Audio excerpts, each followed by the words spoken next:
So, MK, you work with the gardening program through the 4-H Capital, right? So you've brought a demo for us. What exactly are we going to do?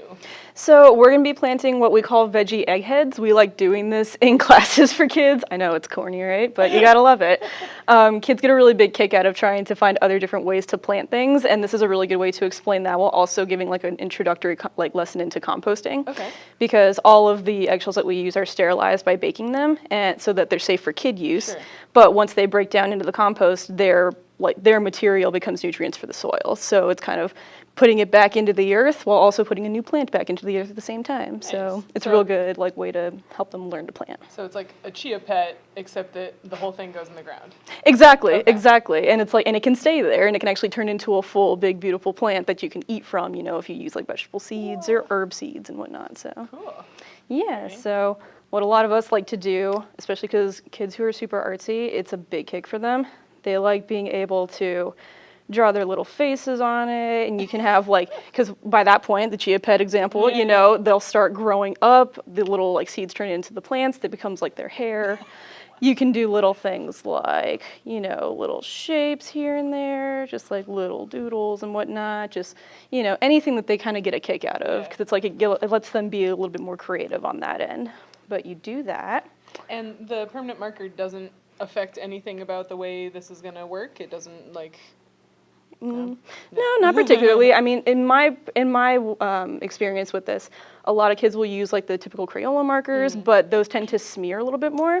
So if you kind of just lay down the law with your kids and be like, these are permanent markers, this sticks, we want to make sure that it's not on tables or surfaces or anything. But at that point, we can go ahead and just let them know that these need to stay on the eggshell, but it doesn't do anything to ruin the eggshell by any means. Fair enough. So.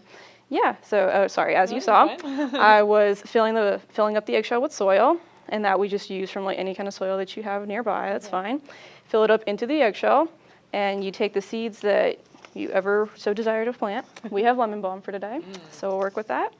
You just stick it in the middle of the seed. You kind of cover it up and plant it about as deep as any seed you might do. So most of us, I think, do about ½ an inch or so is pretty typical. And there you go. When in doubt, you have your full veggie egghead that will start to sprout and turn into its own little plant. That's awesome. And you don't have to fill the eggshell all the way full with dirt? It just needs that little bit? Yeah, sometimes it kind of depends a little bit more on the plant. So if you have plants that need deeper seed depth, then you can go ahead and do a little bit more soil. Some you can just go ahead and fill up a little bit of the ways and start breaking the tops off the eggshell, so that way it can go straight into the ground and start doing its composting. So do you bury these immediately after they're all filled up like that, or do you sort of leave them in the egg carton and let them sprout and then put them in the ground? So we like to let them sprout before putting them in the ground, because it's kind of also showing kids how to treat plants from seed. Some plants from seed are really easy to grow straight from the ground, but a lot of them that we do on site are also transplants. So they've had a little bit more time to grow, to kind of get their stability as a plant. Yeah. And so that way it's easier to weather out once they're in the ground. Awesome. Is there anything else that you do as part of this program, or is it just sort of this standalone activity? No, we do a whole lot with this whole program. I mean, with this activity in and of itself, this is a lot of what you see here is what we'll end up doing. And it's very simple to see, as an adult, because it's we can handle these materials, but you have to try and lay down the whole, these are the rules, expectations, limits for kids, because they're not used to handling a lot of different materials at once, especially some that are super, super finicky, like eggshells, where they can break very simply, or, get dirt everywhere, but, you make of it what you will.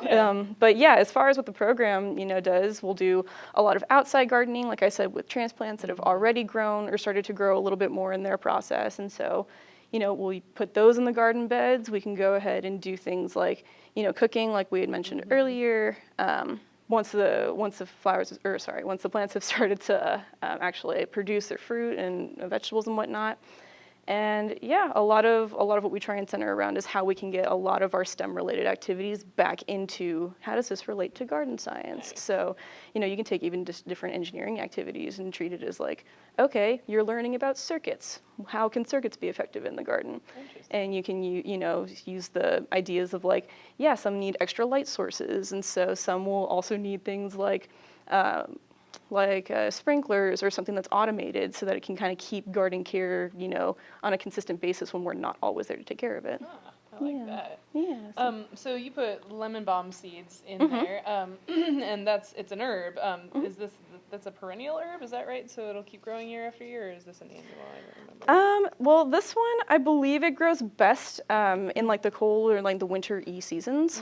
So a lot more of the like fall and winter time that will do its best.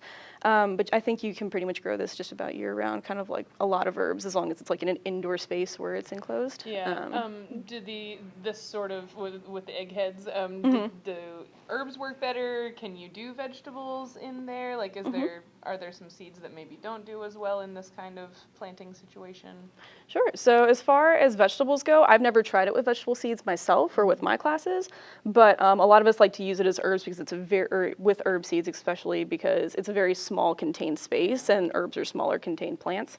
So it's something easy that you can have, like if it's in your home or on a windowsill or, sitting on a table waiting to grow in your like school's classroom. So it's a very easily accessible type of container for that plant. So, awesome. Yeah. Thanks so much to MK Belknap for showing us the 4-H Capital Veggie Eggheads lesson from the gardening team. If this job sounds like fun to you, check out a link in the video description. 4-H Capital is hiring. I'd also like to thank Dr. Brooke Miller for arranging my visit to 4-H Capital, coordinating all of the interviews, and being an amazing host during my time in Austin. Thanks also to AJ Fillo of MostlyEnginerd for being my cameraman for all of my Austin videos this spring. If you liked this video, don't forget to like it. If you didn't like this video, please share it with someone who would. And if you'd like to support the Roving Naturalist, remember to hit the subscribe button and the bell notification icon. You can also follow me on Twitter, Facebook, and Instagram. Thanks for watching, and I'll see you next time.